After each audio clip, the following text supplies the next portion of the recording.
Assalamualaikum warahmatullahi wabarakatuh. Hai teman-teman, kembali lagi bersama aku, Deswin Tatriani. Pada pembelajaran kali ini, kita bakalan belajar materi dinamika gerak partikel, khususnya pada materi penerapan hukum Newton part 2.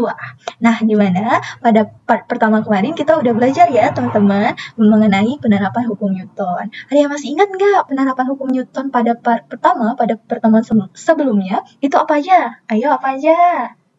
Iya, yang pertama itu ada gerak benda pada bidang datar, lalu ada gerak benda pada benda yang bersentuhan, dan yang terakhir kemarin itu ada gerak benda pada bidang miring. Nah, khususnya pada hari ini kita akan menyelesaikan penerapan hukum Newton dengan beberapa penerapan ya teman-teman ya, ada beberapa penerapan kembali ya. Sebelumnya kita akan melanjutkan pada pertemuan kemarin ya teman-teman ya. Nah, untuk pertama teman-teman, itu mengenai penerapan hukum Newton pada gerak benda yang dihubungkan dengan katrol. Ternyata hukum Newton ini teman-teman ada loh penerapannya yang berkaitan dengan benda yang dihubungkan dengan katrol ya. Seperti ini. Misalnya ada dua benda ya teman-teman ditarik ya kan atau dihubungkan dengan sebuah katrol, lalu ada tali, maka ada tegangan tali tentu saja ya teman-teman, ada benda satu, lalu ada benda dua, dengan percepatan ke bawah, menuju ke bawah ya, menuju ke arah M2. Maka diperoleh teman-teman, kita tinjau dulu baik dari benda satu maupun dari benda dua. Kalau kita tinjau dari benda satu teman-teman, diperoleh bahwa sigma F sama dengan M kali A, karena dia berlaku hukum 2 Newton. Dimana kalau kita tinjau dari benda satu teman-teman, maka di benda satu ini ada gaya M1 ya kan, lalu ada gaya berat ya teman-teman, yang kalau gaya berat kita uraikan menjadi M1 kali G, dan ada gaya tegangan tali. Sehingga M1 dikali G dikurang T sama dengan M1 dikali A. Lah, kok di sini negatif? Ya kan, W-nya dikurang T-nya. Ternyata teman-teman, karena percepatannya ke arah sistem menuju M2, maka dikurang teman-teman. Jadi, yang searah atau gayanya yang searah dengan percepatan ini teman-teman, maka dikurang dengan yang berlawanan. Karena T ini searah dengan A, maka T dikurang dengan W-nya teman-teman, atau M1G dikurang T sama dengan M1 dikali A. Diperoleh T sama dengan M1 dikali G dikurang M1 kali A. Seperti itu ya teman-teman ya. Selanjutnya, kalau setelah kita tinjau dari benda M1, maka ditinjau pula pada benda M2. Karena benda M2 itu percepatannya menuju ke bawah teman-teman, maka sigma F sama dengan M dikali A. Sigma F2 sama dengan M2 dikali A. Di mana T dikurang M2 dikali G. M2 kali G ini adalah WB ya. W2-nya ya, atau gaya berat dari benda kedua. Sama dengan M2 dikali A. Sehingga kalau kita mencari tegangan talinya, maka T sama dengan M2 dikali G ditambah M2 dikali A. Seperti itu ya teman-teman. Di mana sigma F itu adalah resultan gaya yang bekerja pada benda dengan satuan Newton, lalu ada M1 adalah massa benda 1 dengan satuan kilogram, lalu M2 itu adalah massa benda 2 dengan satuan kilogram, T itu adalah tegangan tali sistem dengan satuan Newton, dan A itu adalah percepatan benda dengan satuan meter per sekon kuadrat.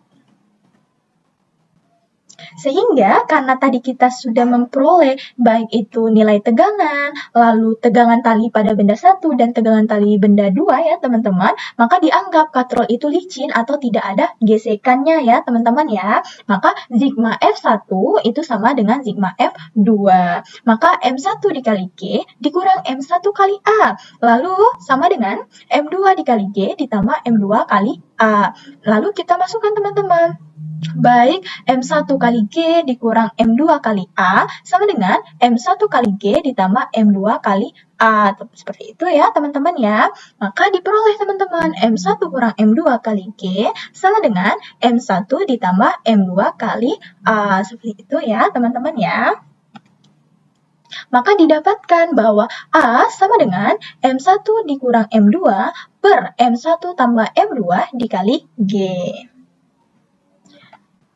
Selanjutnya, pada penerapan hukum Newton itu berlaku juga untuk gaya tekan kaki pada lantai lift. Kan sering tuh kita kalau pada lantai-lantai perkantoran atau perusahaan, maka kita menggunakan lift ya teman-teman. Ternyata keadaan kita atau peristiwa kita yang ada di lift itu berlaku pula hukum Newton teman-teman. Dimana yang pertama itu dalam keadaan lift itu keadaannya dalam diam. Yang kedua, lift dalam keadaan dipercepat ke atas. Dan yang terakhir itu lift dalam keadaan diperlambat ke bawah. Jadi ada 3 keadaan ya teman-teman yang bakalan kita bahas pada lift ini. Nah, untuk keadaan pertama teman-teman bisa kita lihat ya, pada keadaan pertama ini